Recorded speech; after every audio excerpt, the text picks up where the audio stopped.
Halo para pencinta fisika, sekarang saya akan bahas mengenai gaya Lorentz. Gaya Lorentz pada partikel yang bermuatan listrik. Nah, partikel yang bermuatan listrik itu apa saja sih? Ya banyak ya. Misalkan elektron, proton, bahkan ion-ion. Ion-ion itu banyak sekali. Misalnya ion K+, Ca2+, Cl- dan sebagainya. Jadi banyak sekali ya partikel yang bermuatan listrik itu.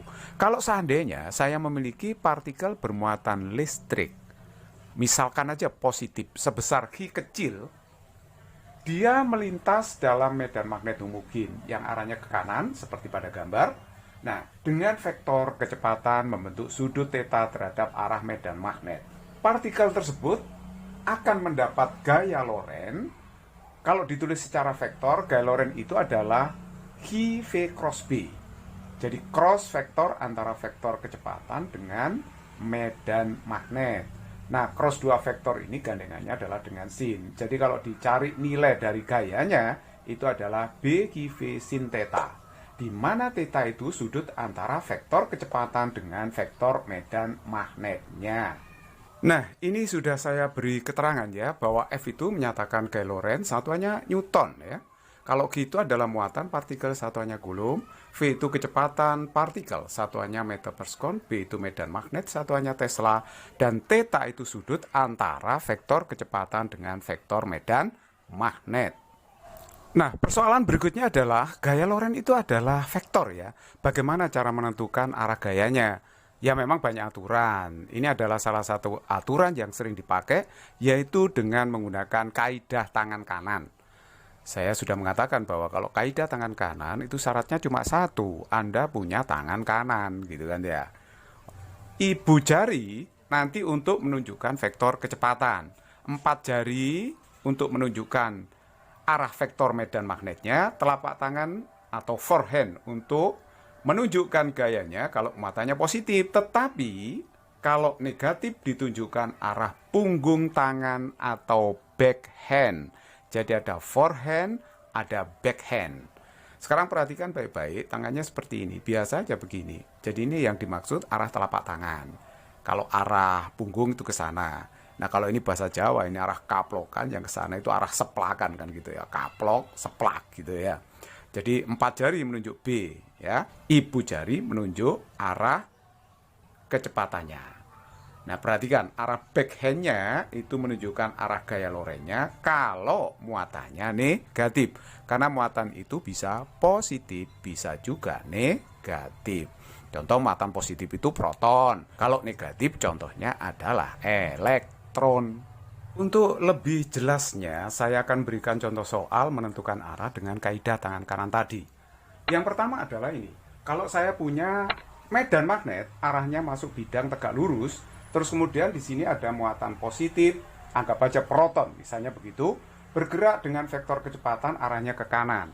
Yang ditanyakan arah gaya Lorentz-nya kemana? Caranya pakai kaidah tangan kanan, 4 jari menusuk bidang, karena B-nya masuk, ibu jari menunjuk V. Arah telapak tangan kemana? Oh, arah telapak tangan ini ke atas. Jadi gaya Lorentz-nya adalah seperti arahnya vertikal ke atas, tegak lurus dengan V ya.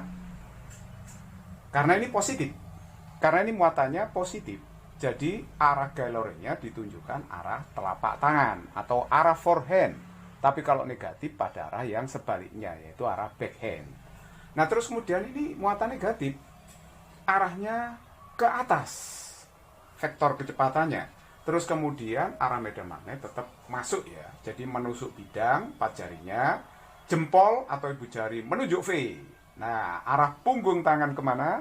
Oh, ternyata itu ke kanan. Berarti kalau begitu arah vektor gaya Lorentz-nya ke kanan. Seperti itu. Mudah sekali ya. Kenapa arah punggung? Karena ini matanya negatif. Kalau positif kan arah telapak tangan atau arah forehand. Jadi ini arah backhand. Terus kemudian yang kedua, ini ada medan magnet. Arahnya menuju kita ya. Menuju pembaca, tegak lurus bidang. Nah, kalau ada muatan positif di sini, maka dia akan mendapat gaya Lorentz kemana? Dia bergerak mendatar. Caranya 4 jari menunjuk penonton menunjuk kita atau menunjuk pembaca, karena dot itu ya, ibu jarinya menunjuk B-nya. Nah, arah punggung tangan kemana? Ke atas. Tapi ini positif ya. Jadi kalau positif, arah galorenya ditunjukkan arah telapak tangan. Nah, arah telapak tangannya ini adalah ke bawah.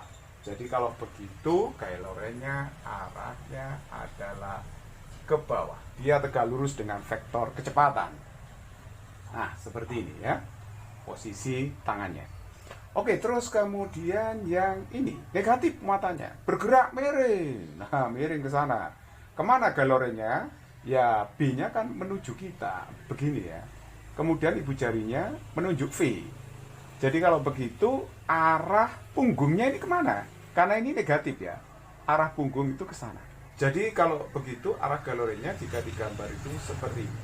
Nah, arahnya ke sana, dia tegak lurus dengan vektor V-nya. Seperti itu. It's very easy problem. Nah, sekarang mari kita lihat bagaimana kalau misalkan ada proton bergerak misalnya ke utara, V-nya, vektor kecepatannya ke utara, medan magnetnya ke atas. Galornya kemana ya? Ya, tetap kita pakai kaidah tangan kanan. Tapi jangan lupa ya, kalau ini dihubungkan dengan arah, maka kita gambar mata angin dulu. Nah, mata angin ya. Yo, kita gambar mata angin. Arah utara ya, arah selatan. Kemudian di sini ada arah barat. Di situ ada timur. Nah, V-nya ke utara. Utara itu mana? Ini utara V-nya ya. Muatannya tadi adalah proton. Proton itu bermuatan positif.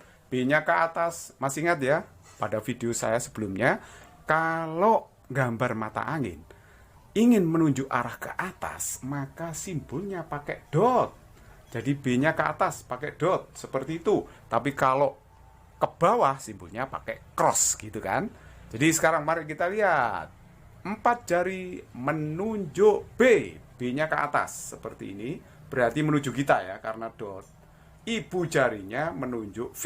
Jadi kayak gini, posisi tangannya kayak gini. Arah telapak tangannya kemana? Oh, arah telapak tangannya ternyata ke kanan. Jadi kalau begitu, arah gaya lorenya adalah ke kanan. Ke kanan itu kemana ya berarti? Berarti arah ke timur. Jadi jawabannya di sini adalah timur. Begitu. Nah, sekarang bagaimana kalau misalkan ada partikel bergerak, terserah mau positif, mau negatif boleh ya. Ini medan magnetnya ke arah kanan, vektor V-nya juga ke arah kanan, di mana vektor B dan V itu sejajar. Nah, kalau sejajar sama arah, ini jelas sudutnya kan 0 derajat ya.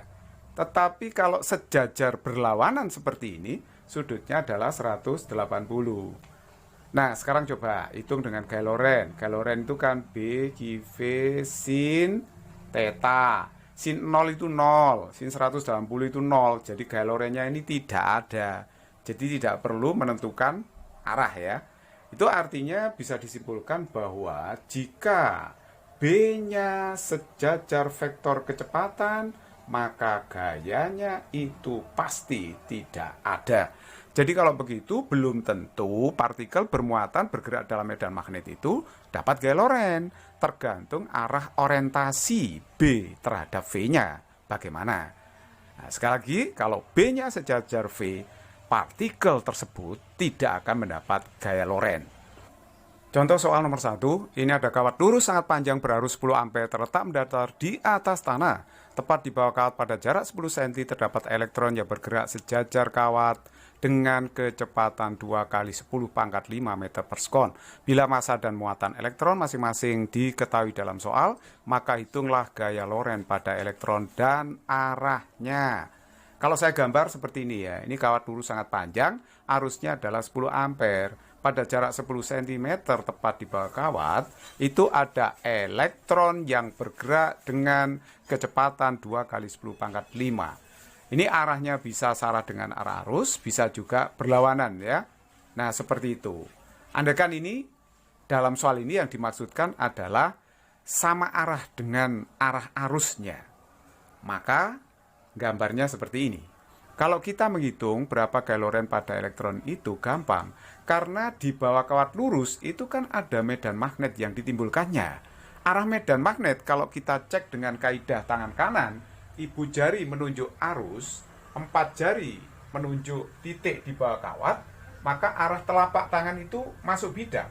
Jadi medan magnet yang dihasilkan kawat lurus di bawah kawat itu masuk bidang tegak lurus. Jadi kalau begitu, elektron ini bergerak di dalam medan magnet. Nah, kalau muatan bergerak dalam medan magnet tentu akan kena gaya Lorentz. Nah, gaya Lorentz-nya itu adalah B V sinus theta. Nah, sekarang theta-nya itu adalah sudut antara B dengan V.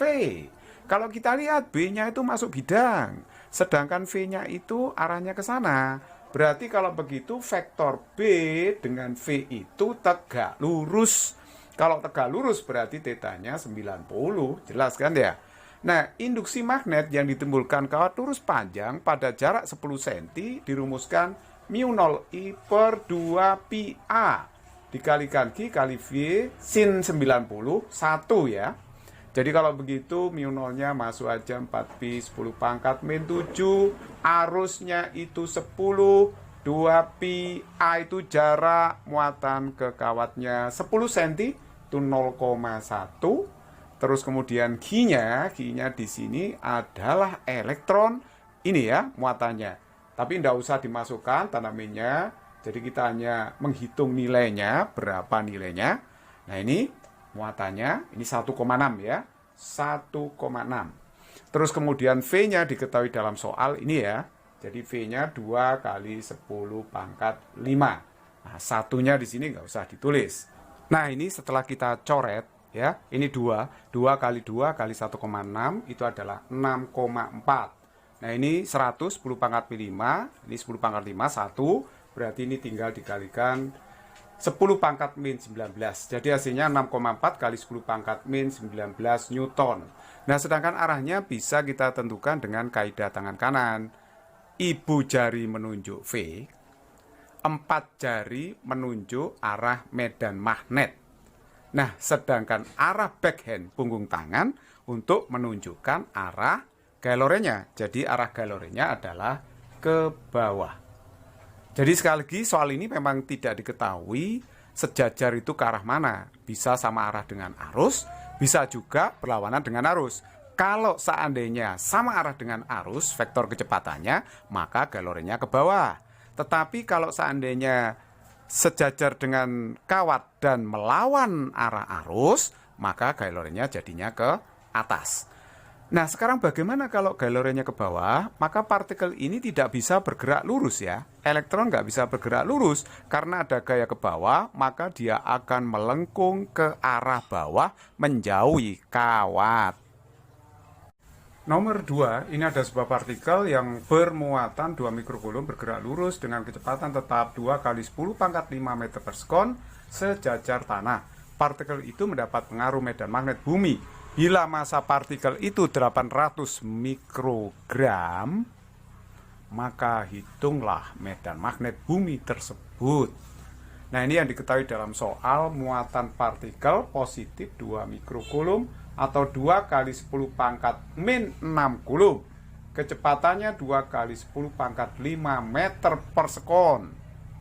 Masanya juga diketahui 800 mikrogram. Itu sama aja dengan 800 kali 10 pangkat min 6 gram. Tapi 1 gram itu 10 pangkat min 3 kilogram. Jadi ini dapatnya adalah 8 kali 10 pangkat min 7 kilogram.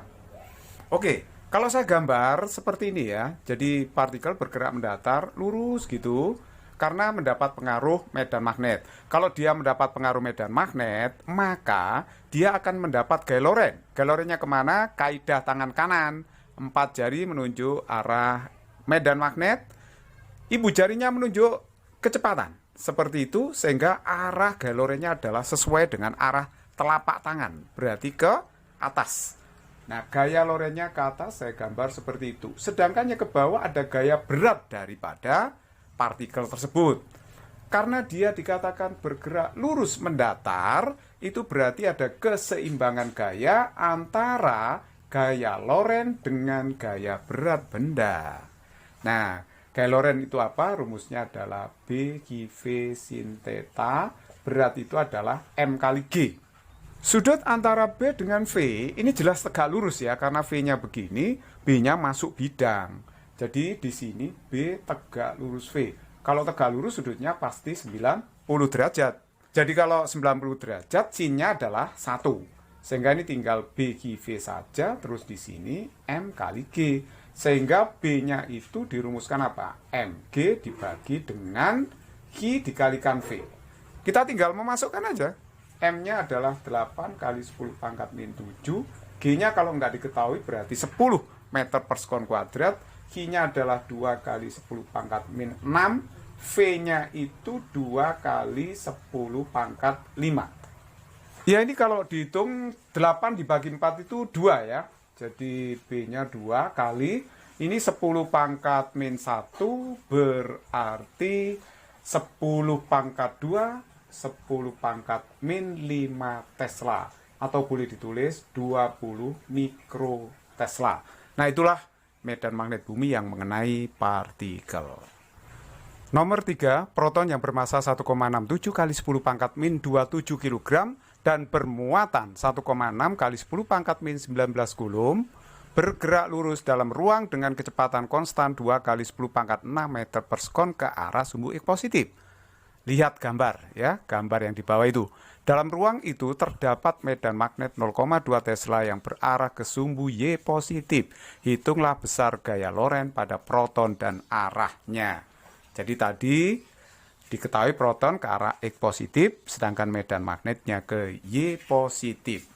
Nah, kalau kita ditanya berapa besar gaya Lorentz pada proton, itu sangat mudah sekali. Karena dalam soal ini, yang penting saya catat di sini ya, muatan proton 1,6 kali 10 pangkat min 19 coulomb, V-nya 2 kali 10 pangkat 6 meter per sekon, sedangkan medan magnetnya sudah tahu 0,2 Tesla. Kita harus mencari dulu berapa sudut yang dibentuk vektor kecepatan proton dengan vektor medan magnetnya. Karena V-nya ke arah X positif sedangkan B-nya ke Y positif, berarti B itu tegak lurus V. Vektor B tegak lurus V, sehingga sudutnya adalah 90 derajat. Sehingga kita menyelesaikannya, gaya Lorentz-nya B GV sinus theta, nanti sinnya itu 1. Jadi B-nya 0,2, G-nya 1,6, 10 pangkat min 19, V-nya 2 kali 10 pangkat 6, sin theta 1. Jadi kalau begitu hasilnya adalah berapa ini?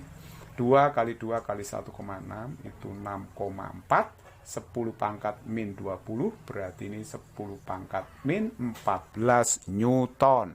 Sedangkan arahnya kita bisa tentukan dengan kaidah tangan kanan. Perhatikan, B-nya ditunjuk 4 jari. Nah, sedangkan ibu jarinya menunjuk V. V-nya ke arah Anda karena sumbu yang ke arah Anda itu adalah sumbu X positif. Jadi seperti ini posisinya, arah telapak tangan ini jelas ke atas. Jadi kalau begitu gaya Lorentz yang dialami partikel ini arahnya adalah ke sumbu Z positif. It's very easy. Nomor 4, elektron yang bermassa 9,1 kali 10 pangkat min 31 kg dan bermuatan min 1,6 kali 10 pangkat min 19 coulomb bergerak dalam ruang menurut vektor kecepatan V I plus 2J, di mana I dan J topi itu adalah vektor satuan. Dalam ruang itu terdapat medan magnet mungkin B2I plus 3K Tesla. K itu adalah vektor satuan ke arah sumbu Z. Hitung besar gaya Lorentz pada elektron tersebut. Jadi kalau kita lihat di sini, muatan elektron itu adalah 1,6 10 pangkat min 19 coulomb. Vektor V saya tulis sebagai vektor baris saja ya. Saya tulis 1,2,0 karena ini K-nya tidak ada. Terus B-nya saya tulis 2, J-nya nggak ada, 0. K-nya ada 3. Seperti itu, saya tulis seperti itu. Terus kemudian saya akan mencari dulu berapa hasil dari cross vektor antara V dengan B. Jadi V dicrosskan sama B, Itu saya cari dulu, ini adalah determinan metrik ordo 3. Jadi kita dahulukan yang V 1, 2, 0, lalu B 2, 0, 3. Ini saya taruh plus, minus, plus. Saya tidak menambah 2 kolom, tapi dengan cara penutupan kolom aja. I positif dikalikan dengan berapa? Dikalikan dengan kolom I-nya ditutup. Terlihat matrik 2, 0, 0, 3. Nah, ini determinannya berapa? 2, 0, 0, 3. Determinan matrik itu perkalian diagonal utama dikurangi dengan perkalian diagonal yang kedua. Jadi 2 kali 3 dikurangi 0 kali 0. Berarti ini hasilnya adalah 6. 6 dikurangi 0. Nah, terus kemudian J-nya minus. Nah, dikalikan berapa J-nya? Kolom J-nya ditutup. Terlihat matrik 1, 0, 2, 3. Determinannya adalah 1 dikalikan 3 dikurangi 2 kali 0. Jadi 3 dikurangi 0 itu adalah 3. Yang terakhir K dikalikan berapa?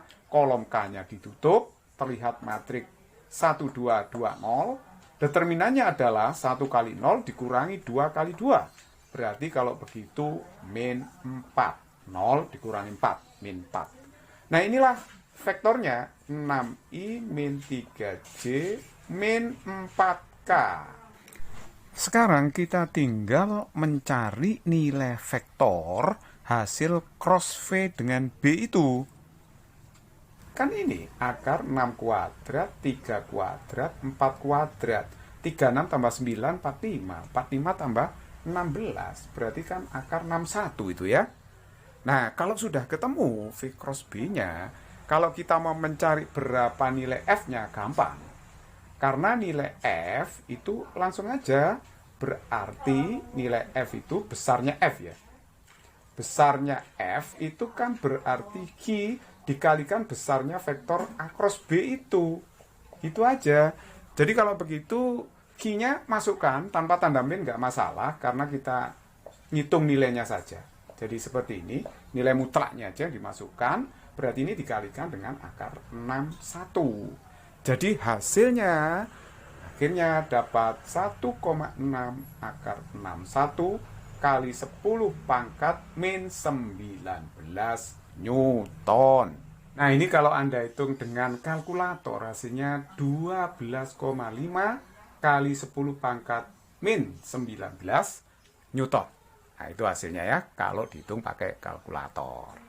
Nomor 5, ini ada elektron bergerak lurus mendatar dengan kecepatan konstan 2 kali 10 pangkat 6 meter per sekon dalam medan magnet B dan medan listrik E yang saling tegak lurus. Hitung besar medan magnetnya.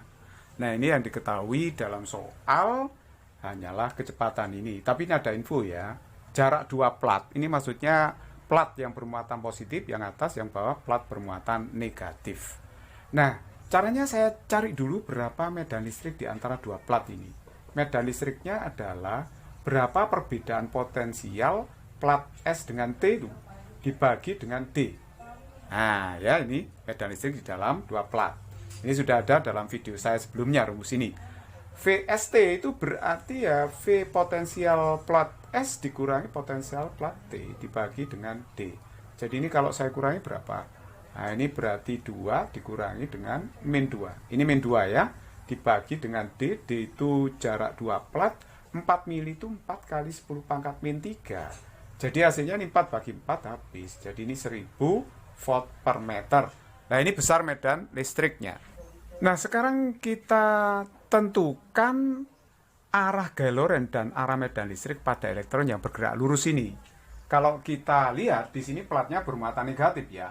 Elektron itu negatif. Negatif ketemu negatif kan ditolak. Jadi ada gaya Coulomb yang arahnya vertikal ke atas. Nah, sedangkan yang ke bawah ini ada gaya apa? Coba. Kalau 4 jari menunjuk B, ibu jari menunjuk kecepatan elektron, maka arah backhand itu menunjukkan arah gaya Lorentz muatan negatif itu. Nah, kalau belum paham mengenai ini, lihat video saya sebelumnya. Jadi gaya Lorentz-nya adalah arahnya ke bawah. Nah, di samping itu, sebenarnya di sini yang ke bawah juga ada gaya berat elektron. Tapi ingat, elektron itu partikel yang sangat kecil. Massa elektron itu segini, 9,1 kali 10 pangkat min 31 kilogram. Ini kalau saya kalikan dengan gravitasi 10, ini kan terlampau kecil. Jadi bisa diabaikan dengan gaya Lorentz yang arahnya ke bawah ini. Jadi praktis gaya ke bawah yang bekerja pada elektron dianggap hanya gaya Lorentz saja. Jadi kalau begitu perhatikan, kenapa dia bisa bergerak lurus? Karena gaya Lorentz dengan gaya Coulomb itu besarnya sama atau seimbang. Jadi kalau begitu ini gaya Coulomb sama dengan gaya Lorentz kan? Nah coba kalau gaya Lorentz-nya yang terlalu besar, ini bergeser turun. Kalau gaya Coulomb-nya yang terlalu besar, bergeser ke atas. Kalau sama, bisa lurus. Nah gaya Coulomb-nya itu Q dikalikan E, lihat bab elektrostatik dari video saya sebelumnya. Kalau gaya Lorentz-nya itu adalah B Q V sinus theta. Tapi ingat bahwa sudut antara B dengan V itu tegak lurus kan? Sudutnya adalah 90 derajat. V dengan B-nya. Sehingga sin-nya ini 1. Q-nya saya coret ya ini. Q-nya saya coret. Sehingga E itu sama dengan B kali V saja. Karena ini sin-nya 1 ya. Sin 90. Nah dengan demikian B yang dibutuhkan itu adalah E per V. Nah, E-nya sudah ketemu ini, 10 pangkat 3, sedangkan V-nya adalah ini, 2 kali 10 pangkat 6.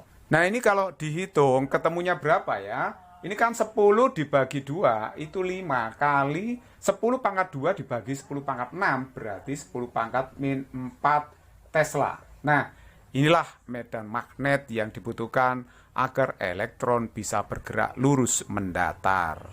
It's very easy problem.